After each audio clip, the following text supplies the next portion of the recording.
Enitan was a beautiful girl who lived in a small village called Ayetoro. She was known for her kindness, her gentle smile, and her beauty.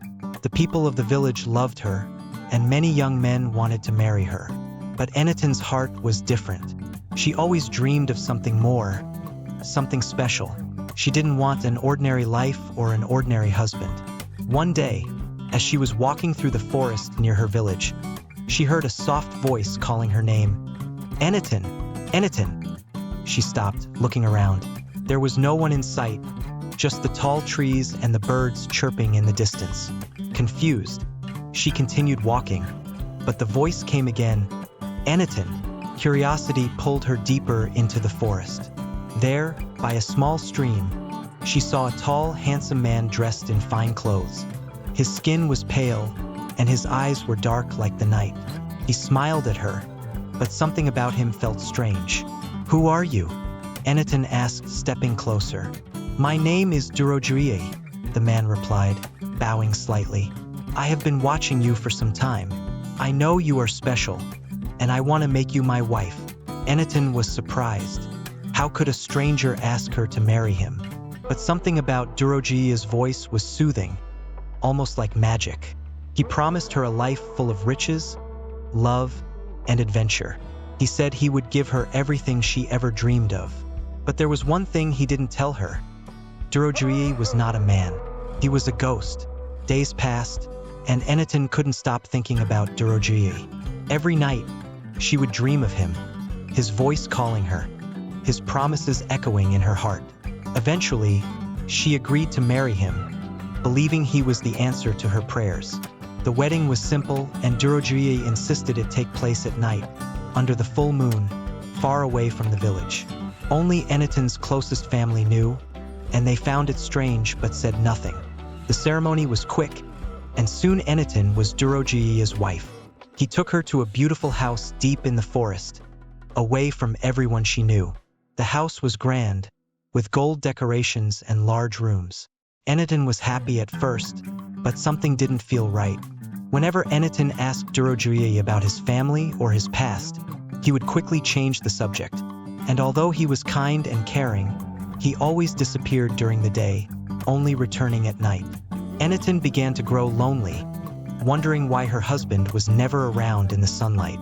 One day, Enitan decided to visit her family in Ayetoro. When she arrived at her parents' house, they welcomed her warmly, but they noticed something strange about her. She looked tired, her skin pale like Durojaiye's. Her mother, Enitan, took her aside and asked, "My daughter, is everything all right?" Enitan smiled, but her heart was heavy. "I am fine, Mama," she lied. But deep down, she knew something was wrong. She felt trapped, unable to explain her feelings. Back at the house, Enitan started to feel cold even when the sun was shining. The flowers in the garden began to wither, and strange noises filled the rooms at night. She could no longer ignore the strange feeling in her heart. One night, Enitan stayed awake, waiting for Durojaiye to return. When he entered the house, he looked different, darker, almost like a shadow. Enitan stood in front of him, her heart racing. "Who are you really, Durojaiye?" she asked, her voice trembling. Durojaiye's smile faded, and his eyes glowed red. "You were never supposed to find out," he said softly. "But now you know the truth. I am not from this world." Enitan's heart sank as the truth became clear. Durojaiye was a ghost, a spirit from another realm. She had married a man who no longer lived. Fear gripped her, but she remembered the love she once felt. "What do you want from me?" she whispered. Durojaiye's voice softened. "I wanted your love, your companionship, but now, I must take you with me to the spirit world." Enitan refused to go. She ran to the village elder, Baba Afani, and told him everything. Baba Afani, a wise old man, listened carefully and nodded. "You must break the bond with him," he said.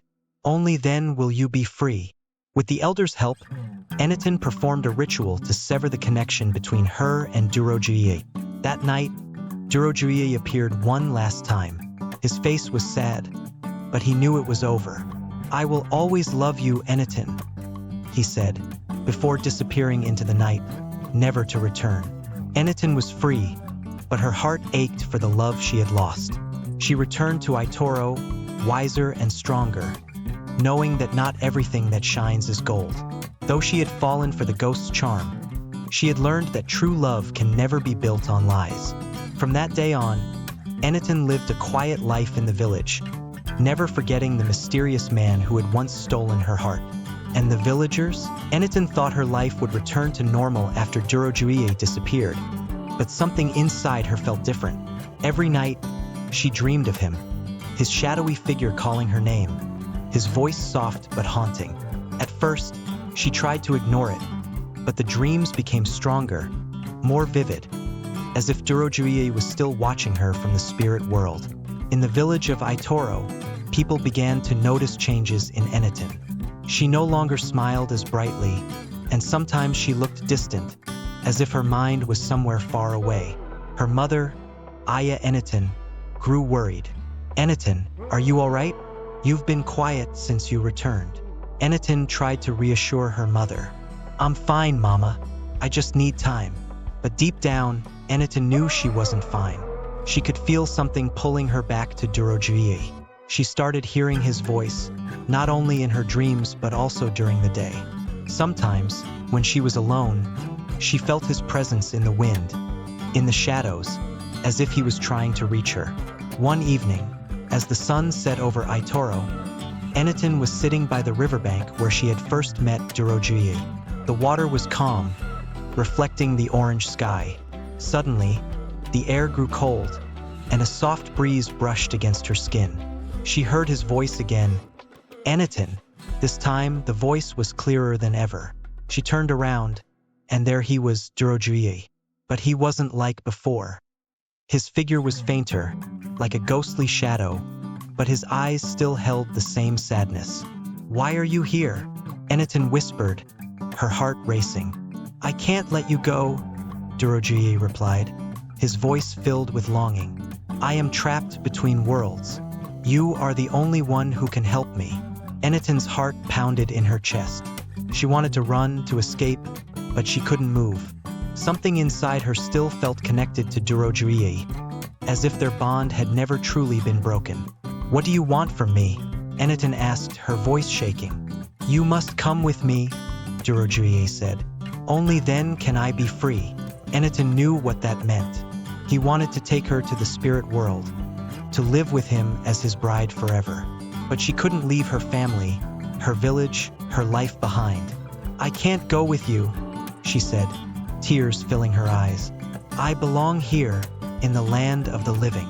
Durojaiye's face grew sadder, but he didn't disappear. Instead, he stepped closer, his presence stronger. "If you won't come with me willingly, then I will take you." Fear gripped Enitan. She knew she couldn't let that happen. She had to find a way to stop him, to finally break the bond that tied them together. The next day, Enitan returned to Baba Afani, the village elder who had helped her before. She explained everything, the dreams, the voice, the appearance of Durojaiye. Baba Afani listened carefully, his eyes narrowing with concern. "You are still connected to him," Baba Afani said. "The ritual wasn't strong enough. He has found a way to hold on to you." "What can I do?" Enitan asked, her voice trembling. "There is a final ritual, but it is dangerous. It will require great courage and strength," Baba Afani warned. "You will have to confront Durojaiye in the spirit world and sever the bond yourself." Enitan hesitated. She was afraid, but she knew she had no choice. She couldn't live her life being haunted by a ghost. She agreed to the ritual, and Baba Afani began preparing the ceremony. That night, under the full moon, Enitan stood in the middle of a circle drawn with sacred symbols. Baba Afani chanted ancient words, and the air around them grew thick with energy. Suddenly, Enitan felt herself being pulled into a different place, a place where the sky was dark and the wind was cold. She was in the spirit world. Before her stood Durojaiye, his form clearer than ever, his eyes glowing with sadness. "You've come," he said softly. Enitan's heart pounded in her chest, but she stood tall. "I've come to end this." Durojaiye stepped closer, his voice pleading. You don't have to. We can be together, Enitan. You can stay with me forever. Tears filled Enitan's eyes, but she shook her head. I can't, Durojaiye. I belong to the world of the living. Durojaiye's face twisted with pain, but he didn't move. Enitan knew what she had to do. With all her strength, she raised her hand and spoke the words Baba Afani had taught her. The ground beneath her shook, and a bright light surrounded her. No! Durojaiye cried, reaching for her, but it was too late. The bond between them shattered, and his figure began to fade. I will always love you, he whispered, as he disappeared into the darkness. Enitan collapsed to the ground, her heart aching with the loss. But she knew she had done the right thing. The bond was finally broken, and she was free. When she woke up, she was back in Ayetoro, surrounded by the warmth of the village. The sun was rising, and the birds were singing. Enitan smiled through her tears, knowing that she could finally live her life in peace. Though the memory of Durojaiye would always stay with her, she knew that her future belonged in the land of the living, where love was real and life was bright.